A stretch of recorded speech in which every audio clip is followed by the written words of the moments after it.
Hey, what's up, everybody? We're back with another BKFC Reddit Ask Me Anything. We're joined by one half of the Canadian main event, Gabby Roman. How are you, Gabby? Good, thank you. How about yourself? I'm great, thanks. So, I mean, main event, like, does that matter to you? Like, you just are a fighter, like, or the main event, like, it's an honor, or like you, like I said, you don't care, you just want to fight. It's definitely an honor. Okay. It's with it only being my third fight. Um, it's something unheard of, really. Yeah. Um, so it's definitely, I always say this that I can sit there and plan everything the way that I might want to or try to do, but then God's plans are always better. So he set this up beautifully. So I it's an honor. It's definitely a big responsibility, as I said yesterday on the Mission Accomplished podcast, that I stay focused. I make sure that my my priorities are in check when it comes to fighting, but it's definitely more of I feel more of a responsibility, just the fact that this is the first bare knuckle fighting match being done in Canada, and the Right. fact it's I'm representing the USA, so it's definitely more motivating. So Okay, so from tryouts to here, I mean, how did you have your career planned out? Like, and how? I mean, like you said, this is way better than you had planned. Like, what was your plan going in, starting at tryouts? so I was a different person at tryouts. I sat there Okay. and called myself the goddess of war. I was very much more, um, I guess you can say the persona and mental that I had was definitely more aggressive, more violent. I get, you can even say more arrogant. So, but I'm not that same person. So, but as far as plan wise goes, I from the beginning I always wanted to work my way up. I always knew that I was made for this, and that's definitely one thing that hasn't changed. And I'm the champ in the making. So whether that be in whatever division, it's whatever God says. I'm just gonna try my hardest, use everything that He gave me to work my way through the ranks, and let's see where He wants it to go. So, but I'm not stopping until He says otherwise. Okay, so one of the guys on the Reddit, Carmine, he does all of our graphics. He's from New Jersey, and he said Gabby is from probably the toughest part of New Jersey, and he said it's a spot where you drive fast through if you're not from there. He said, but you are just raised tough, and that's where the toughest people from Jersey come from. Can you talk about growing up there? Yeah, we're the last stop before you hit New York. So so I'm pretty sure that might be one of the reasons. So um not taken away from Jersey, but I'm pretty sure there's other places around the world that are just as tough, if not worse. Because America definitely has it a lot better than most countries. Sure. Uh, Not saying that in any bad way, but freedom wise, law wise, rights. Thank Sure. God. So, but Perthamboy, especially growing up with the mother that I had, and she had that whole mentality of, she had that whole mentality of if she ever found out that I walked away from a fight, I would get another ass whooping when I went home. Absolutely. For sure. And the worst part about that is at this time we lived right across the street from my school, basically. So you can see the corner of like where all the kids would hang out, and by the pizzeria and the bodega that we used to chill out after school, and there was always fights breaking out. So my mom always knew where to look. So it just made Yeah. it so it was it was pretty tough. Um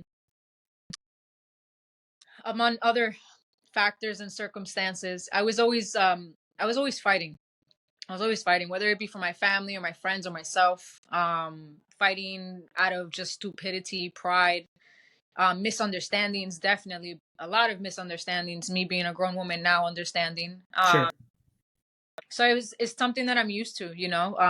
It's something that I literally have done in my whole life. So yeah, I don't know. I guess that consistency is definitely something that I got familiar with.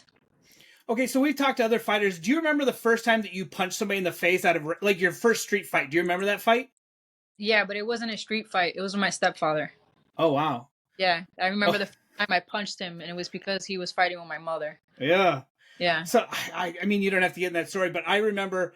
I mean, same thing. Like, I had an asshole stepdad growing up, and I remember like I remember when I was finally big enough and I put him through a fucking wall, and I was like, oh my god, I just felt like, and you know, like just like 10 foot tall, and Yeah. like I was like, oh my god, I could finally stand up to this guy who was an asshole. So like I always think it's important to like treat people with respect, and he was just an asshole to me. So I remember when I finally got to do that. That wasn't mine either, but yeah, I mean, like, how did you feel after that? Like, I mean, I was tiny. I think I was like 6. So oh wow, yeah, I was really tiny. He's not the same person that he was. okay, Very clear. good, Um, but yeah, no, I was very young. I was just tired of him fighting with my mom, and you know they would get at it handsy. They were very handsy. And, sure. I started screaming at him, trying to defend my mom, and then he was like, "You want to hit me?" And he came into my face and he put his face. He was like, "Go ahead and hit me." And I remember I was looking up and I was like, you know, so, so that was the first time I ever punched somebody in the face. I wasn't expecting that. That's awesome. So, I mean, you know, everybody, we all make mistakes. Sure. You know, we all go through stuff. No, and I feel like it's one of those things. As long as you grow and learn from it, okay, cool. It's when you like you never take anything and you don't become a better person that I have no respect for those people. Yeah, of course. Yeah, we you know we can either grow. We all grow, whether we realize it or not. But we either grow to be a better person or more of a piece of shit. I mean, I'm Sure. sorry. I'm trying to work on my language. So No. I was told before. They said you got to be careful. She likes to swear, and I said, well, I'm okay with that. You know what it's not a good look too, because I'm really trying to be a better example for many reasons, but because I like to glorify God a lot, and sure. okay, so but I'm definitely a work in progress. So I'm sorry about that. No, you're fine. Like my wife says, no one's perfect, and you know what? And like you just said, as long as you're a work in progress, you're good to go. Thank you. Okay, so I was talking to Big Ben, the ring guy, and he said the first time he saw you, you showed up in the middle of the night. You were wearing like fuzzy slippers and sweatpants, and you said, "I'm here to fight," and no one knew who the hell you were. And they said they were scrambling to try to find a room for you. Like that must have just like been crazy. Just show up out of nowhere. That's funny. Yeah, no, because I ended up, I missed my flight. So it's been years since I actually went on a plane. Okay. I showed up early on time, but I didn't know I had to go to a certain area to check in. I thought, I have to closer. So it was my mistake. I missed my flight. So I ended up showing up a lot later to the hotel than expected. I had to do weigh-ins. I had to do picture signings. I had to do all of these things. So I showed up half asleep, half tired, exhausted. Like it was just, I was trying to gain weight for that fight. It was a mess. So yeah, but it was funny. It was hilarious. It wasn't fun though. I feel like it's always heavy coming off the plane going straight to doing those things. So sure. Yeah. And that must have been like, I mean, you went from the tryouts to that, but I mean, holy cow, what a spectacle you put on, and no camp, right? I mean, you came in basically off the street, or did you have like a little bit of it was like 2 days notice, right? No, it was 8 days. Okay, 8 days. Okay. Yeah. And I was in the gym. I was still working out and training and stuff, but camp, no, we were nowhere near prepared.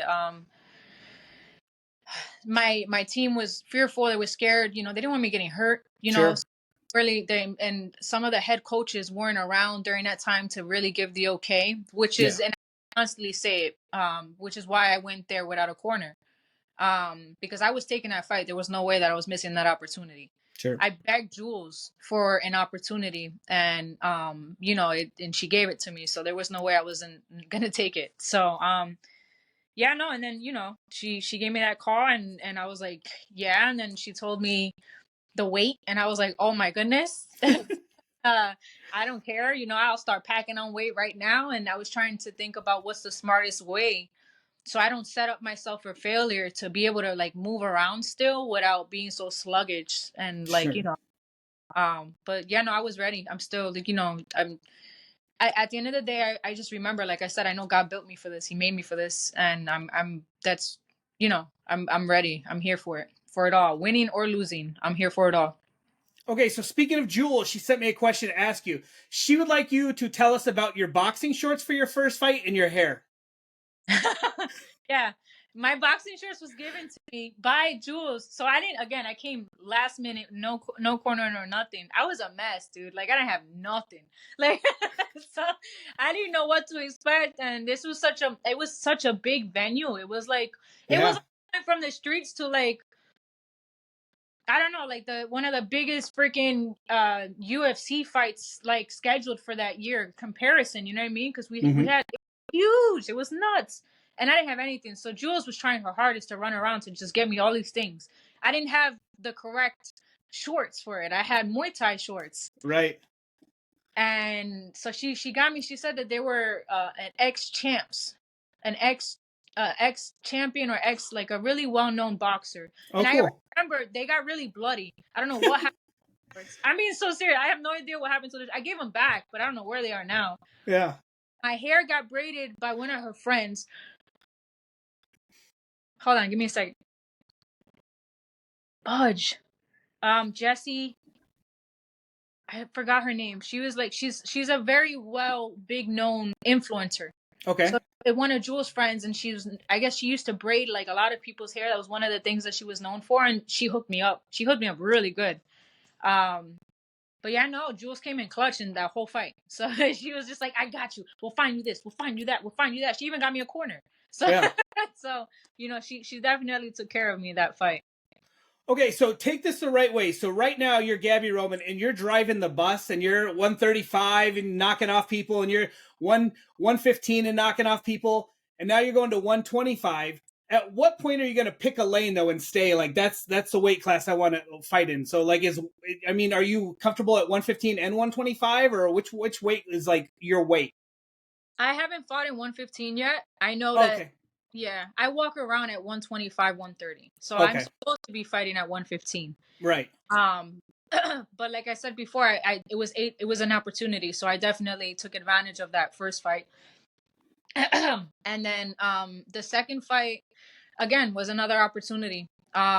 Jules looked me out, so and I wanted to repay my gratitude. She Sure. was like, "Hey, I got this fight, but it's this much time, it's this person." I was like, "Okay, let's do it." I didn't even hesitate. I was just like, "Okay." She was like, "Why don't you go ahead and research who she is?" And and I'm like, "All right." I mean, my answer still is yes, but okay. So I Yeah. hung her. I went and did my mom things. I think I was like cooking or cleaning, one of the other things. And then I called her back. I was like, "Okay, cool." I didn't even bother researching this girl. And I'm being serious. I'm not like no joke. So and then she was like, "Okay, like we're gonna do this." I was like, "All right, cool." So I go and tell my coach, and I'm like, "We're gonna be fighting this person in this much time." He was like, "Okay."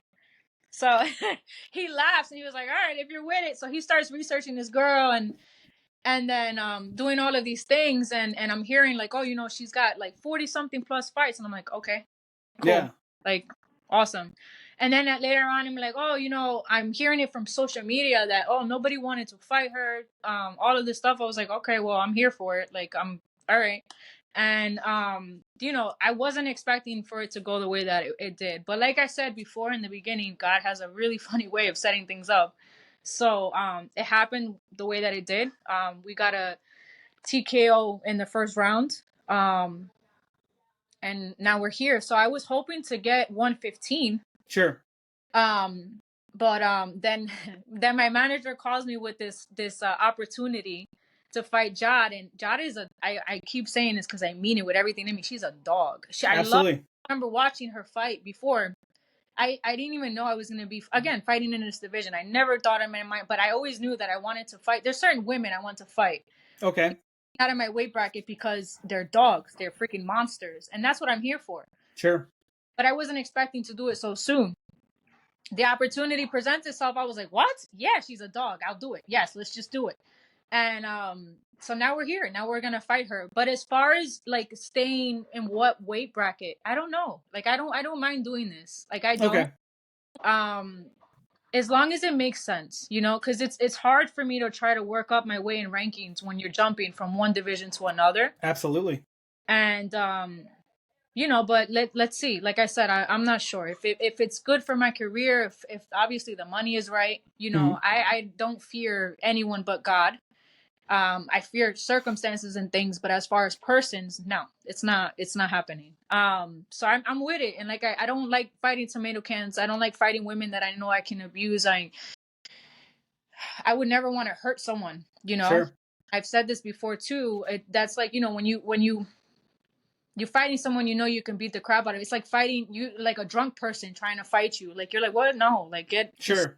and I would never want to abuse or hurt somebody. We're doing this whether it be for fame or for your family or for both. We all have our reasons. Like I would never want to end someone's career, like or not like or just hurt them to where now this person has like a smashed orbital or this person has like a broken jaw or Sure. whatever. That's not okay. Like, that's just not okay. So I'm not with that. Um, yeah, I would rather get my ass whooped than take an easy fight. Absolutely. Okay, can you talk about like you're kind of like an overnight celebrity? You know what I mean? Like you went from little unknown you to fighting Courtney Cameron on that first fight, and now like you're a celebrity. People know you. People talk about you. Like how have you dealt with the newfound fame? I don't like it. No. No, I don't. I really don't like it. I like it makes me very nervous, especially because I'm a Christian and all glory goes to my God. So I have to constantly keep myself in check, um, because it's very easy to let this go to your head. Sure. But I fear God. I said it, and I'm gonna keep saying it. I fear what He will do to me. I fear what the consequences of my actions at the end of this life, for fear of not saying things that I know that I'm supposed to, keep having that blood on my hands. You know what I mean? So like it's I fear God. So I'm learning how to, have that balance, because if he didn't want me here, I wouldn't be here. And that's one of the reasons why I always mention, I always give glory, I always bring him up, I always do this, because at the end of the day, it is because of him. But I fear it. I don't like it. I'm learning how to be a professional, to try to be a better example to women and little girls who are sitting here and working their way towards being on the same, in the same career path, because I feel like that's definitely what's needed. We have too many women in this sport, whether it be boxing or MMA, who think that they're men. They can compete and do the same things as men, Mm-hmm. that they can sit there and beat men. All of this nonsense that is just, it's ridiculous. It's unnecessary. It's dangerous for our future, for our kids. It's not smart. It's very selfish. It's very worldly and prideful, and I'm not with that. So I know that's definitely something I take advantage of, the light, to be able to express those things. So I feel like as long as I keep doing that and keeping that focus, and again, until he says otherwise, I'll be here until he says otherwise. Okay, so DJ Tony's your manager. We know him. He's the music DJ. Can you tell us like how adding a manager and like what he's done to help promote your career along, and like maybe share something you really enjoy about him? He tries really hard. So I know he's just starting, Mm-hmm. but with him just starting, he tries very hard to just do his best as far as promotion goes wise. He's really trying to he respects my limits. He's funny. He's everybody, he's got a sense of humor, but at the end of the day, he knows that there's certain things that I won't do. There's certain things in lines that I won't cross, and he respects that. Awesome. He's trying his best to make sure that the company makes sure that they don't disrespect my beliefs, my God, and just trying his best to work ways with that, which is, it's not easy trying to promote someone like me, and he does a very freaking good job. So if he can do a good job promoting me, which he does, whoo, I can't imagine what kind of job he's gonna do for these other people, because that's it's easier than. So I'm very grateful for him. I am, regardless of whatever might happen in the future, whatever, I would always recommend Orozco Elite for sure, because they're definitely on the up and up for sure. Mm-hmm. He does everything with his heart and all his effort, and that's people. It's rare. People like to do this a lot and try to say, "I can do this for you. I can do this for you," but then as soon as you're not beneficial for them in that moment, they just forget about you. And he's not like that, so I definitely appreciate him. Okay, have you traveled outside of the United States before? Did you have to get a passport for this? Like what came about? Yeah, I have a couple fights in certain areas and places. Um, I just I did have to do that whole passport thing again and all that stuff. It's a pain. I'm pretty sure. Do you have a passport? The process of it's a pain. Absolutely, yeah. Nobody wants to be at the post office for that. So that it was just a pain in the butt, but we got it done. So no, it was very easy. It definitely worth it. This is again a big opportunity. So Okay, you said Jade's a dog. Is there anybody else on the Mount Rushmore of dogs that you want to fight? yeah, there's a couple. Chris. I couldn't hear you for a second. You must have got a phone call maybe or something. Oh, hello? I'm sorry. I'm No, trying. you're fine. Can you hear me? I can hear you now. Yep. Sorry. So yeah, no, Christine Ferreira for sure. Sure. Britain Hart. I Okay. fight. Um, I don't know. I think that's. I mean, I don't even mean to say because they're champs. There are other women that I want to fight, but they're just not in the platform. Okay. I definitely, for certain circumstances and reasons, Amanda Serrano. I'm hoping that she comes over to bare knuckle. Sure. You know, there's women in other platforms that I would like to fight, but I have to earn all of that. You know, like right now, you know, look at how hard it is for the champs of this platform just to try to get a fight out with these other fighters from these other platforms. So I'm definitely in no rush to do those things. And if I do see the prospect or a new person or a new signee who look like there'll be a challenge and they got hands and you know it's truly a challenge, like they'll beat me, I'm so for it. I'm so with it. So yeah, I right now those are the only two that I can think of, and I wasn't even thinking about Christine until Jod was offered, you know, until it was going around saying that she would get an opportunity at the belt after her win of this fight. And I'm like, wait a minute. So if she's gonna get the opportunity, if she wins this fight with the belt, why wouldn't I? Absolutely. So I, you know, that definitely changed a couple of things because my focus, honestly speaking, was Britain Hart. But now I don't care. Like I don't mind staying in this bracket for now and then going down to Britain, whatever the we'll see. You know, I definitely I definitely want one or the other. Okay. What's your favorite thing about New Jersey? We're fighters. We got a mix of different things. You know, we what I love is like on the outside we look like ass jerks. I'm Okay. sorry. No, you're fine. So hard. We look like jerks. But then you know, as soon as you see someone needing something or in the street or something, like we'll pull over real quick. You know, we'll try to help. If there's something like it's like you're covered. Like you try to act all like this tough. You know, you got this mean face, and in reality, all you gotta do is smile at them, and they'll be like, "Oh, what's up? How are you?" You know what I mean? You just gotta Sure. break that hardness, and that's one of the things I love about Jersey is because you know we all go through things. We're all in the ringer. Like I said, Jersey is it's underestimated. We're mentioned, we're made fun of, but Jersey is huge. You know, there's it's not many places like other states that are mentioned much the way that Jersey and New York are and Florida, and we're all over the place, and that's one of the reasons why I love Jersey. Okay, so you make weight. What are you eating after you make weight? Like what do you like to what do you enjoy eating and what's your like guilty pleasure? So I like, ooh, that's good. Um, Vanilla ice cream with brownies and walnuts. Nice. You know what I mean? Yeah. That is my like, oh, it's so good. But then I think about this one interview with Habib from the UFC, Mm-hmm. ex champ, and he was saying somebody asked him this question too, and he was like, "Oh, I don't eat off. I stay dieting. I stay this. I stay like he doesn't have cheat days." Is what he's Sure. and it makes me feel so guilty. And I was like, "Crap, am I serious about this career?" Like, it Yeah. kind of sets the tone, but that's definitely my cheat. But I get guilty for eating off of it. Even when I'm in off season, I'm like, crap, I shouldn't have eaten that. So I'll try to find a way to like burn it right away. Absolutely. But yeah.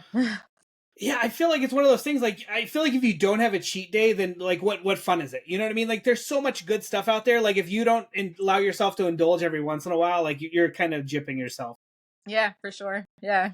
Are you a pizza person? I love pizza. Like, Oof. are you pizza? Yeah. Yes. Yes. You know what? That is a cheat, but I like it's so normal to me. To me, it wasn't a cheat day. It's just food. Yeah. That's food. But you're right. You're absolutely right. What kind of pizza? Oof.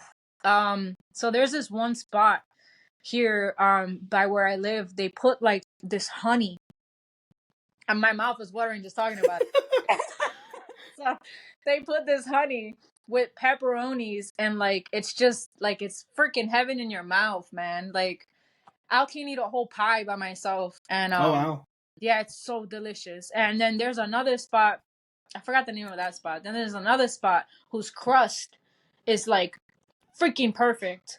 and it like you can put whatever you want on top of that crust. It'll just be delicious. And then I just pizza, dude. Like, oh my god, who doesn't Yeah. love pizza? Like, pizza's the best. So I don't know about you, but I go in the rabbit holes, and my guilty pleasure is watching that one bite, that Dave Portnoy, the pizza thing, his one bite. I love watching him go to all these pizza places, and I'm like, I gotta try this place, I gotta try that place. Yes. That's one of the things that I always wanted to do was travel the world for food, Yeah, just the food. Like, I don't even care if I'm there for a day. Let me just get everything. I don't even know what that is. I've tasted crickets. Like I've had like weird stuff. Yeah. So I've had weird stuff just because like I just wanted to try it. sure. Like I want to be able to try all dips and it's sometimes you get surprised and you're like, wow, this is actually really good. Yeah. And I love that. And when you grow up poor, you appreciate all types of food. So my wife is very picky. So we actually did a YouTube series where we'd make her eat stuff that she hates. And so, but what is the weirdest thing you've eaten? Like she hates like a lot of stuff, so she won't eat it. But what's the weirdest thing that you've eaten that you enjoyed? Frog. Frog? Okay. Yeah. It tastes like chicken weirdly. I guess it's how you cook it. Okay. Frog, it's deceiving. It's like, dude, it's a frog. Like, I'm not gonna, but it tastes pretty freaking good. It tastes pretty good. So I work with alligators. We have a lot of frogs, and we absolutely go eat frogs. Yeah, they're fantastic. Bullfrog, it's great. Yep. Yeah, delicious. How's alligator? Alligator's good. Like, it kind of depends. Like, it's kind of chickenish, but like if it's like, I mean, it could definitely taste swampy sometimes. So it's like one of those, like, it's like a seafood chicken. But I mean, that's not all the time. But yeah, a lot of times, like, I really like alligator. It's good too. Okay, that sounds good though, because I like seafood a lot. So the fact that it tastes like chicken and seafood, that sounds. Yeah, you're gonna probably put me on some alligator now, and I gotta go find some. Yeah, sounds good. Okay, so I'm done. So, but would you like to give anybody some shout outs to your sponsors or anything? Oh yes, please. I did this great yesterday. I'm sorry. So you're fine. Swervo Cuts, Okay. On Point Finishes LLC, Quisqueya Market, Billboard Mats, Zakari Footwear, on First Choice New Jersey, and No Quarter Combatives. And the Donnybrook Company. I'm sorry. Sure. I always forget about my boy, man. I'm so sorry. I'm so used to like having him there all the time. So yeah, the other ones came up. Yeah. No, Donnybrook's great. We actually did an interview with him. He's fantastic, and he had nothing but great things to say about you. Oh, awesome. Oh, yeah, he said to mention Xena. He said, ask her about Xena. Yeah, I love Xena. I love Xena. I think so. I was talking.